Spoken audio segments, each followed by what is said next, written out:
Is your screen looking gloomy, or has your default mode been changed to racing mode or any other mode? If yes, then you have come across the right video to fix your issue in seconds. Without wasting any more time, let's dive into the video.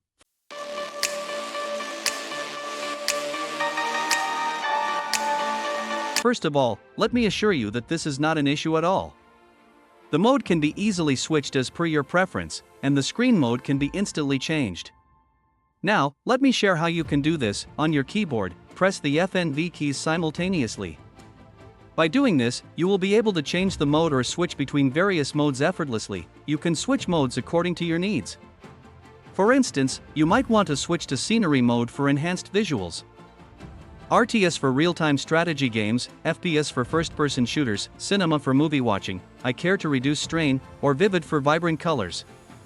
The choice is entirely yours. For the purpose of this video, I will change the mode back to its default setting.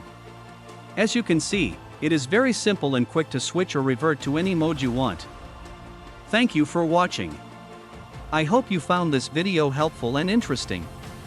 If you did, please give it a thumbs up and consider subscribing for more tips and tricks. Have a great day.